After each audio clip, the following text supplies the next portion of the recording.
คือชื่อยังเจ้าก็ได้เบิดบ่ได้เอาสมมุติว่าบ่าวลาวสตูดิโอเขียนแบบใดกดแบบใดโดยต้องเขียนอยู่นี่หรอโดยลองเบิ่งว่าน้องอายุ13น้องเพิ่นสิเขียนแบบใดพี่น้องเก่งอยู่บ่มาโอ้สตูโดยสตูแม่นสตูอีหยังก็ดิสตูดิโอดอดิโดยดิโอโดยโอ้เก่งพี่น้องเอ้ยเนาะโอ้สุดยอดเก่งความจำดีอยู่ซะเนาะ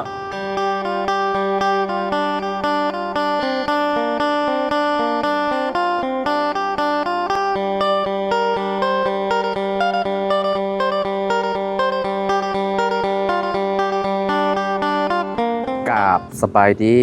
สวัสดีพ่อแม่พี่น้อง FC บัสสุขุสุคนเนาะบ่ว่าสิอยู่ในและกระต่างประเทศพี่น้องมาพบมาพ้อกันกับเฮาเส้นเก่าเส้นเคยพี่น้องเนาะเอามื้อนี้พี่น้องเฮาก็เข้ามาบ้านน้องเลี้ยงพี่น้องเนาะหลังจากที่ถ่ายทำเนาะออกน้ำกันตลอด3สาวเพิ่นพี่น้องเนาะสิมีน้องใจดีน้องแตงจริงแล้วก็น้องเลี้ยงพี่น้องเนาะพอสิออกนำกันตลอดเลยเนาะแต่ว่ามื้อนี้เฮาสิมาถามเนาะทั้งน้องเพิ่นเนาะน้องเลี้ยงเพิ่นก่อนพี่น้องเนาะเอาเดี๋ยวเข้าไปถามเรื่องราวน้องเพิ่นนำกันพี่น้องเนาะแต่ก่อนน้องเพิ่นอยู่เฮือนหลังนี้ไหนพี่น้องนี่ทางหลังเฮานี่เนาะตอนพ่อเพิ่นกับแม่เพิ่นยังบ่ได้เลิกกันคิดว่านะพี่น้องเนาะอยู่เฮือนหลังนี้แหละเนาะโอเคเดี๋ยวขอไปหาทางน้องเพิ่นก่อนเนาะพี่น้องโดยพี่น้องเนาะสบายดีล่ะโอ้ยพี่น้องเนาะสุดยอดเลยเนาะเฮือนเพิ่นนี่บ่ได้อยู่จักปีเลยล่ะ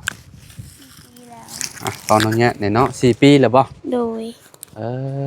มันผุพังไปแล้วเนาะล่ะเนาะโดยตะกี้เจ้าอยู่กับพ่อกับแม่บ่ลูกโดยอ๋อเจ้าน่ะลูกสาวคนเดียวบ่โดยแต่ว่าพ่อเจ้าน่ะเรามีเมีย2คนเนาะหลังจากที่เลิกกับแม่เจ้าแล้วก็ไปเอาอีกคนนึงโดยแต่ว่าอยู่บ้านใกล้ๆหั่นเนาะโดยแต่เจ้าก็มีน้องคนนึงโดยลูกต่างแม่แหละพี่น้องเนาะก็คือแบบพ่อเดียวกันเนาะใหญ่ซำใดแหละเคยเห็นอยู่บ่ซำนั้นเคยเห็นแล้วอันผู้หญิงหรือผู้ชายเกาะผู้ชายเด้เนาะโดยเราหักอยู่นำแม่ลาวโดยพี่น้องนะมองนี่นะน้องเลี้ยงคือสิเฮ็ดกับพุงกับข้าวอยู่นี่เนาะน้องเนาะโดยโอ้กะคักอยู่เด้นี่เนาะมันเป็นแบบว่าแต่ก่อนมันอบอุ่นเด้พี่น้อยเนาะแม่นบ่ล่ะโดยลังน้อยๆก็คักอยู่เนาะโดยโอ้หาบ่อนนั่งบ่อนหยังก่อนพี่น้อยเนาะเดี๋ยวตากแดดเดี๋ยวสิเป็นลมแล้วเนาะหากลับมาแต่นั่นนั่งอยู่นี่ก็ได้ล่ะหากลับมาแต่เก็บมันพี่น้อยเนาะเก็บมันอยู่สวนอายะเนาะก็คือเห็นแม่น้องนั่นกลับมาเลยแม่น้องใจดีพักพี่น้อยเนาะพักเที่ยงเนาะตอนแรกน่ะสิไปใหม่เนาะล่ะเนาะตั้งจำก็สิไปอีกบ่เดี๋ยวจะวันไหนพักผ่อนก่อนเนาะอันนี้ดินไผล่ะดินอายะบ่แม่ฮอดใช่น่ะดินเราลงไปฮอดลุ่มพุ่นต้นมะพร้าวพุ่นเนาะโอ้บ้านเรานี่มีต้นมะพร้าวได้พี่น้อยเนาะอยู่บ้านน้องแตงไทยนี่ก็มีต้นนึงอยู่หั่น2บ่จ๊ะแล้วก็มีมะขามหวานพร้อมอยู่หั่นเนาะอยู่หั่นเป็นละบ่มะพร้าวได้เป็นแล้วอ๋อปลูกตั้งแต่เจ้ายังน้อยๆโพจักนี่เนาะเจ้าจักปีแล้วก็13บ่13ปีแล้วพี่น้องเนาะ14 15 16 17 18ก็เป็นสาวแล้วเนาะเข้าโรงเรียนห้องม.บ่ปิน่ะแม่ เจ้าเข้าห้องปห้า3คนเลย โดย เข้าพร้อมกันบ่ เขาพร้อมกันตกห้องเท่านึงตกห้องบ่มีรถไป เจ็บบ่ตรงห้องอ๋อ อ๋อข้างห้อง โดยตกห้อง ข้างห้องใดหาเจ้าข้าง ห้องป ข้างห้องปสามโอ้ เป็นอันใดแบบว่าเฮาตอนเฮาอันเพิ่นเซ็งเฮาบ่ได้ไปบ่ .3 แม่น อืม บ่มีรถไป อืมบ่มีรถไปแล้วได้ข้างเนาะ โดย อ่านได้อยู่บ่เจ้าน่ะ อ่านได้ ได้ โดย บัดใจดีแล้วคืออ่านบ่ได้ โอ้โหบอกให้เราแต่บ่เราบ่ได้จื้อ เราบ่จื้อเราบ่ค่อยจำปานนั้นเนาะ โดย แต่แต่งจริงเราก็ได้อยู่เนาะ ได้ เราอ่านได้อยู่พี่น้องเนาะคือชื่อหยังเจ้าก็ได้เบิดบ่ ได้ เอาสมมุติว่าบ่าวลาวสตูดิโอเขียนแบบใดกดแบบใด บ่าวลาว โดย ต้องเขียนอยู่นี่หรอ ลองเบิ่งว่าน้องอายุ13น้องเพิ่นสิเขียนแบบใดพี่น้องเก่งอยู่บ่ ว้าว อืมโอ้สตู สตู โดย สตู แมนสตูตูอีหยังก็ ดิสตูดิโอ ดอดิ โดย ดิโอ โดยโอ้เก่งพี่น้องเอ้ยเนาะโอ้สุดยอดเก่งความจำดีอยู่ซะเนาะภาษาไทยได้ซะละได้อยู่บ่ลูก อ่านได้แต่เขียนบ่ได้ ถ้าอยู่ในโทรศัพท์เราเห็นแล้วเราเขียนได้ ก็คือเฮาสามารถพิมพ์ได้เนาะ โดย แป้นพิมพ์ในโทรศัพท์นี่พิมพ์ได้อยู่พี่น้องพิมพ์ถูกอยู่เนาะโอ้เก่งเข้าห้องป .5 สามารถอ่านภาษาไทยได้สำเฮาตะกี้พี่น้องเฮาตะกี้น่ะรุ่นนะบ่าวตะกี้น่ะเข้าป .1 น่ะประมาณ14 ปี 14 ปีเข้าบ่หนึ่ง แม่น14 ปีเข้าป .1 เพราะว่าตะกี้มีแต่คนใหญ่ๆเด้เข้าโรงเรียนน่ะก็เจ้าสิตอนเข้าโรงเรียนแรกก็เจ้าสิเอาอันนี้มือนิบหูเวลาเฮาเอาแขนแล้วก็เอามือนิบหูแบบนี้ถ้าถึงหูแล้วเพิ่นจะเอาอืมแต่เจ้าตอนเจ้าเข้าป .1 ก็อายุจักปีตอนนั้น 6 ปี 7 ปี 6 ปี 7 ปีเนาะ โดย อืมตอนป .1 นี่อ่านได้แล้วบ่หรือว่ายังบ่ได้ อ่านบ่ได้เขียนบ่ได้มันเขียนแบบว่า เอามาอ่านได้ตอนใด อ่านได้ห้องป .3 บ่สามารถได้ โดย อ๋อสิ่งที่ยากที่สุดคือหยังตอนเรียน ย่านบ่ได้เป็นหนังสือ ย่านบ่ได้หนังสือ โดย เป็นพวกนั้น อ่านได้แล้ว อ่าพวกเลข ภาษาลาว ภาษาอังกฤษได้เรียน ภาษา บ่ อังกฤษบ่ได้เรียน บ่ได้ ค เรี รู ยน บ่เป็นอยู่อ่ะ เรียนแต่ภาษาลาวกับอันเลขเนาะ โดย อ่าได้บ่เลข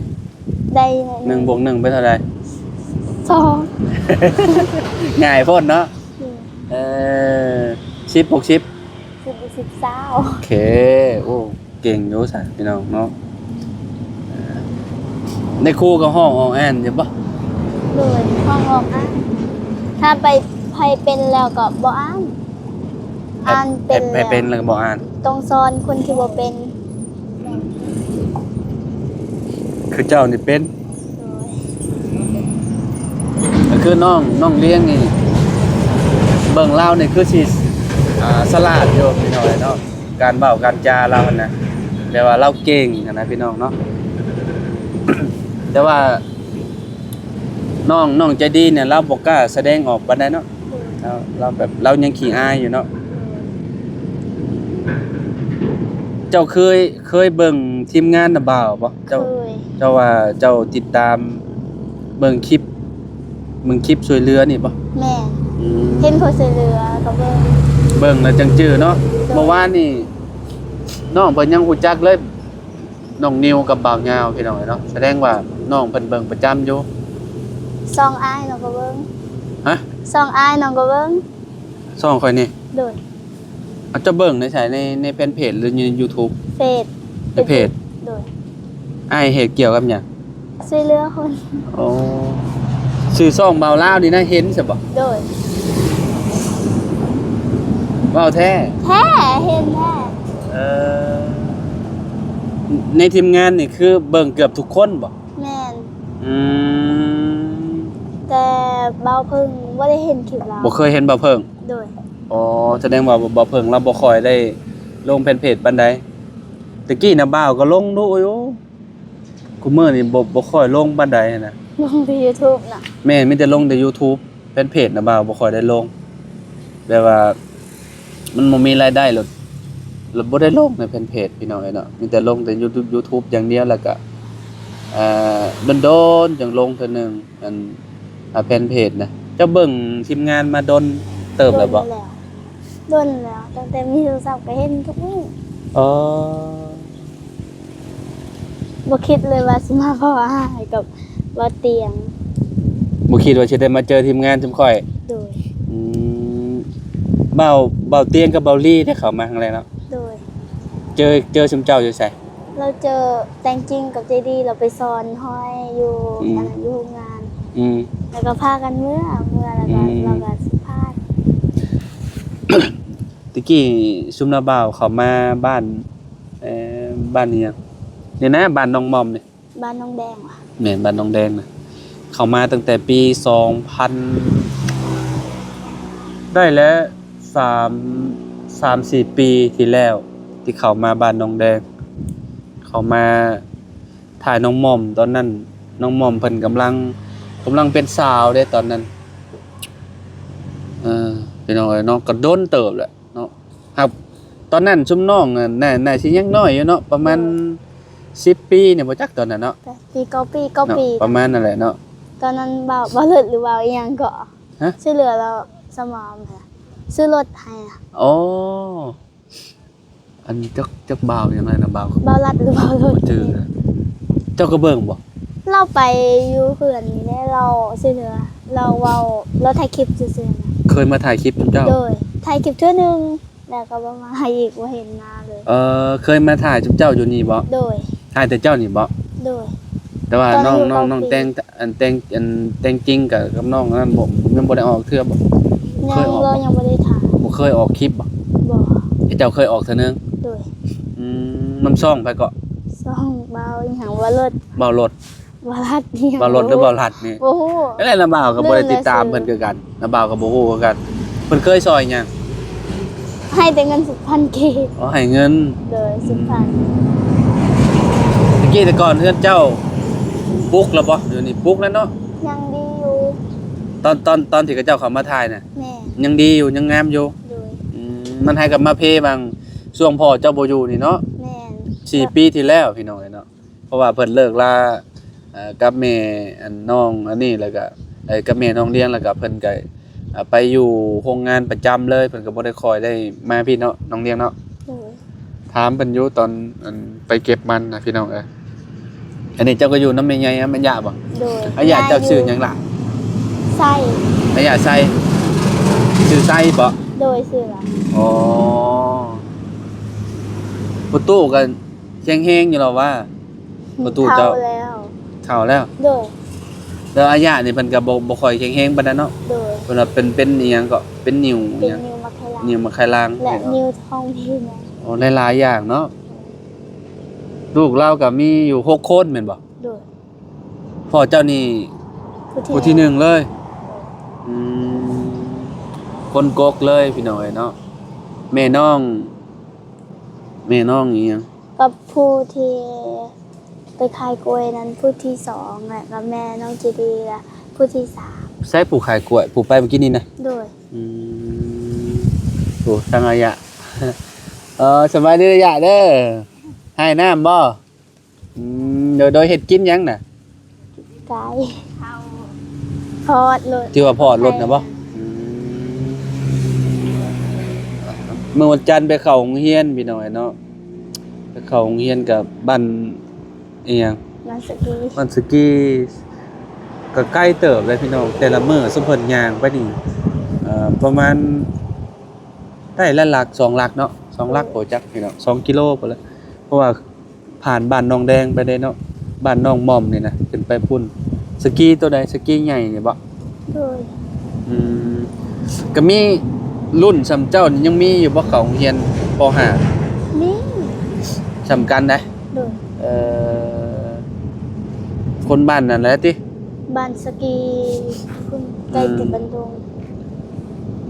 อยู่เทิงน่ะบ่มีบงเฮียนยับกันไปพุ่นแถวบ้านนี่ยังบ้านสมูลบ่ นี่ แต่ว่ามันไกล มาอยู่ใกล้ๆเฮือนพอนะ ฮะ มาอยู่ใกล้ๆแบบใกล้ๆเฮือน อืม โรงเรียน จุ๊บเจ้าก็บ่ขึ้นไปเข้าอยู่พุ่น แฮงกระแตกยางอยู่หุ่นหั่นน่ะ มันไกล โดย เดี๋ยวนี้ใกล้กว่าเนาะ โดย ย่างมาเบิ่งป .1 ป .2 ป .3 ป .4 ป .5 5ปีแล้วย่าง 6 ปีแล้ว ฮะ ข้างห้อง แม่นแล้วเนาะ ข้างห้องอีกห้องหนึงก็6ปีเนาะล่ะเนาะ โดย แสดงว่าบ่ค่อยเมื่อยแล้ว เวลาเฮาย่างไปไกลๆเนาะ แม่ คือข่อยนี่ย่างไปนี่ขึ้นไปหมองก็จุมเจ้ามันเก็บมันน่ะคือแบบหอบเมื่อยเลยบ่ค่อยได้ย่างออกกำลังกายปานใด น้องเคยยางแล้ว จุมน้ำบ่าวย่าง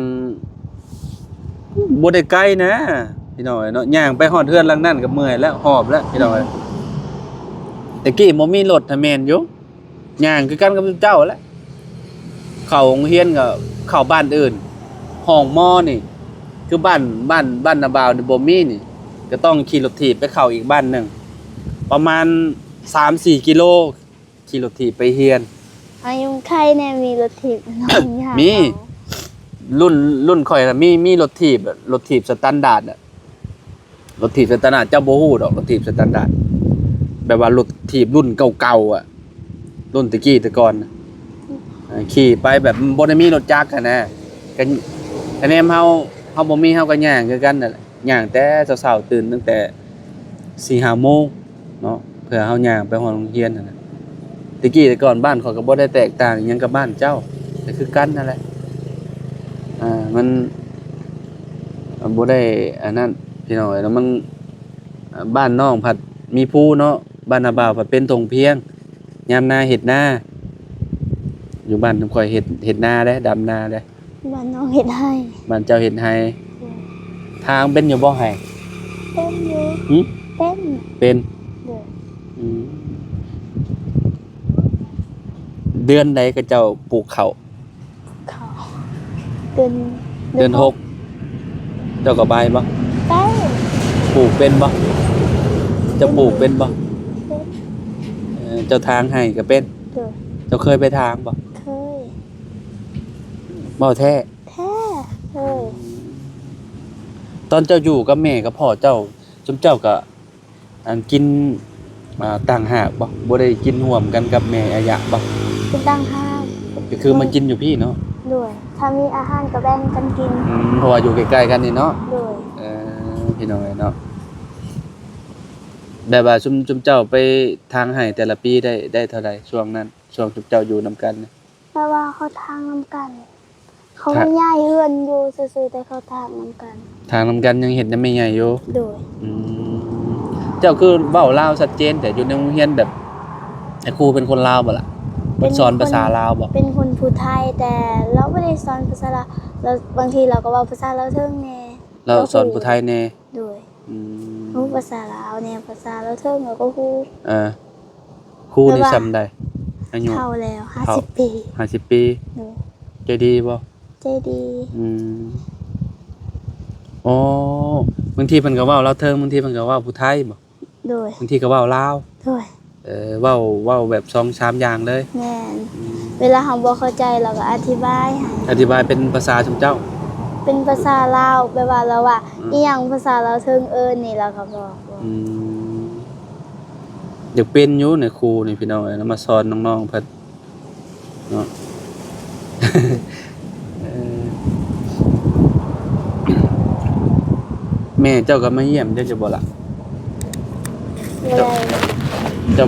บ่ได้เคยไปเยี่ยมเราบ่ บอก เพิ่นมีครอบครัวใหม่แล้ว โดย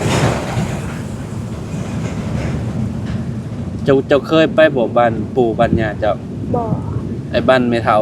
ต้องแม่เฒ่าได้เนาะทางแม่จ้ะเนาะ บ่เคย แม่เฒ่าบ่เฒ่าเนาะแบบใดฮะแบบเราเป็นคนเบียดแท้ๆบ่หรือว่าเป็นแบบลูกครึ่ง ว่าแม่นลูกครึ่งแปลว่า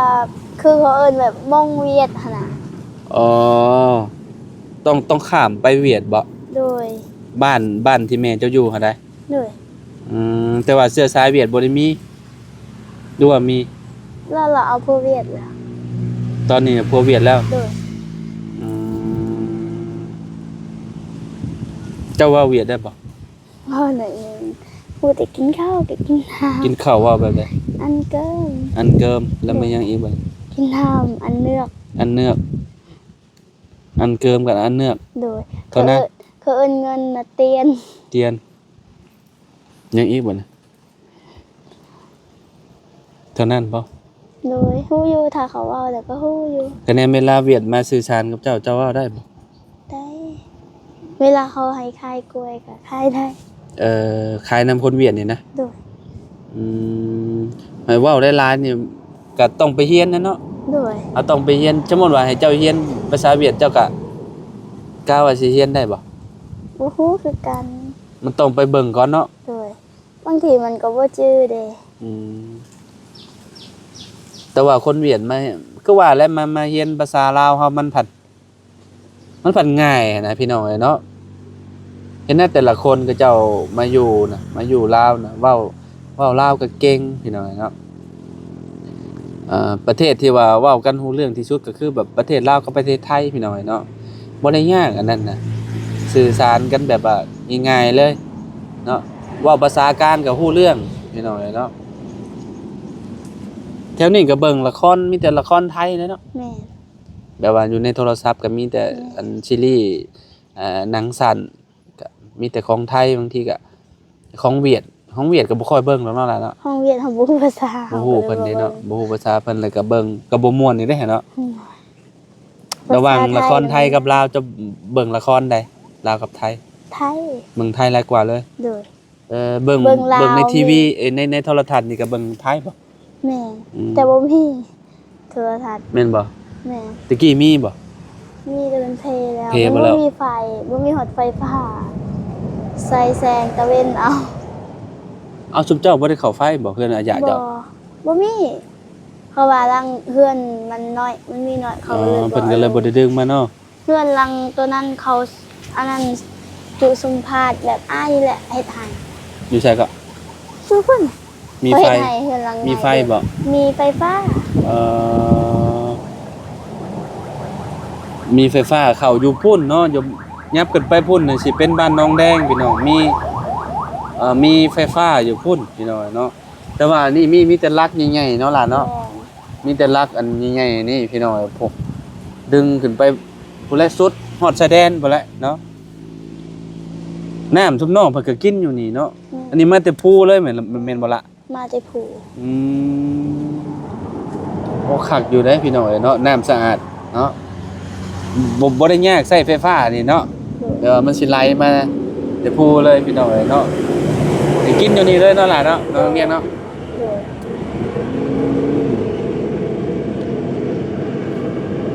ที่บ่โดนนี่ก็สิคู่ลงแล้วนี่พี่น้องเนาะต้องได้มั่งน้องแหละจังหน่อยแต่ฝั่งนั่นก็เป็นที่อาญะคือกันบ่ฝั่งนั้น แม่ แต่เฮือนน้องแตงไทยน่ะเพิ่นตั้งแต่ดนแล้วบ่อันเฮือนดิน แต่ เพิ่น โดนแล้ว ได้ถึงปีแหละ ประมาณ10 ปี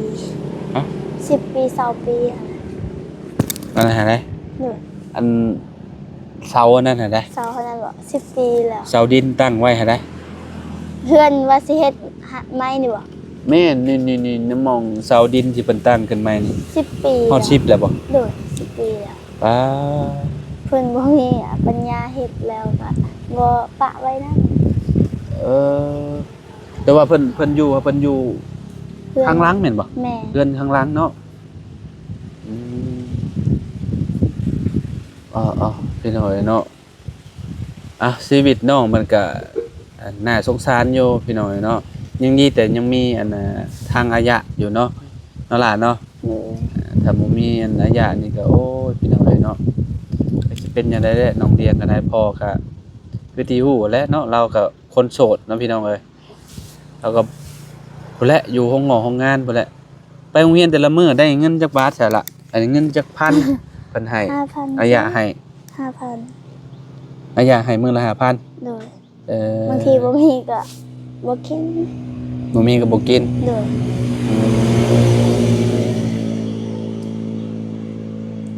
มีหยังขายอยู่โรงเรียนก็เจ้าขายหยัง มีขนมแล้วก็ลูกชิ้นฮอทดอก อันเท่าไหร่ก็เจ้าขาย เขาขายเป็นกล่อง5,000 กล่อง5,000บ่ โดย อืม5,000นี่กินอิ่มอยู่บ่ บ่อิ่ม บ่อิ่มก็ต้องซื้อเพิ่มแล้วติ บ่มีเงิน ถ้าบ่มีเงินก็บ่กินเอาหรอกเนาะ โดย อืมโอเคพี่น้อยเนาะก็ฮู้เรื่องราวน้องเพิ่นคร่าวๆแล้วเนาะก็คือแม่เพิ่นนี่ก็อันน่ะไปมีครอบครัวใหม่แล้วพี่น้อยเนาะก็คือสิมีลูกมีเต้าเนาะ โดยมีลูกผู้หนึงแล้ว เฒ่าเติบบ่แม่เจ้าล่ะ ก็ประมาณแม่เต็งจริงหั่นแหละ ประมาณแม่แต่งจริงบ่ โดย จังได๋อันน่ะบ่าวบ่เคยเห็นแม่แต่งจริงเป็นไปได้ สมแม่จะดีแม่จะดี ซ้ำบ่แม่จะดี แต่เราเป็นคนตุ้ยเขาว่า อ๋อแม่เจ้าน่ะเป็นคนตุ้ยบ่ โดย อืมโอเคเนาะอันนี้นะบ่าวให้เด้อ โดย ให้ไปซื้อกินเนาะ โดย มื้อไปโรงเรียนนั่นล่ะเด้อ โดย พี่น้องเอ้ยเนาะอะล่ะ ขอบ เอ ใจ โดยพี่น้องเอ้ยเนาะให้น้อง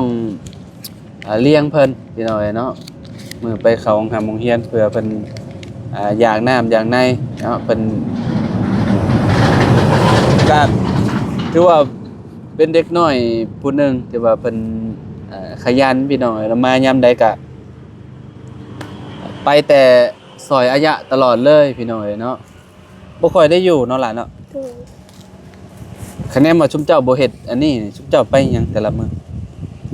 ไปซ่อนหา ไปซ่อน โดย หาปูหาปลาใช่บ่ โดย พอได้กินใช่บ่ ได้กินอยู่ อืม บางทีถ้าบ่มี ไกลบ่ เรื่อง ลูกไปสอด ก็วันนี้มันห่วย ห้วยใดห้วยนี่ข้ามห้วยนี่ไปนี่บ่ แม่ โอ้ข้ามไปนี่ก็เป็นห้วยบ่ โดย โอ้อ้าวจังมื้อซะเนาะเดี๋ยวจังไปเบิ่งเนาะไปอยู่บ่ ไป เดี๋ยวพา FC ไปเบิ่งเนาะตอนชุมเจ้าหาอยู่หากินเนาะ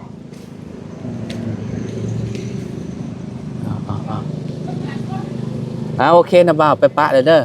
โดย เด้อจังได๋ก็สู้ๆได้อล่ะเด้อ โดยขอให้นาบ่าวเดินทางปลอดภัยเด้อ โอเค ขอให้สุขภาพแข็งแรงเด้อความเจ็บอย่าได้ความไข้อย่ามีเด้อสาธุ โอเค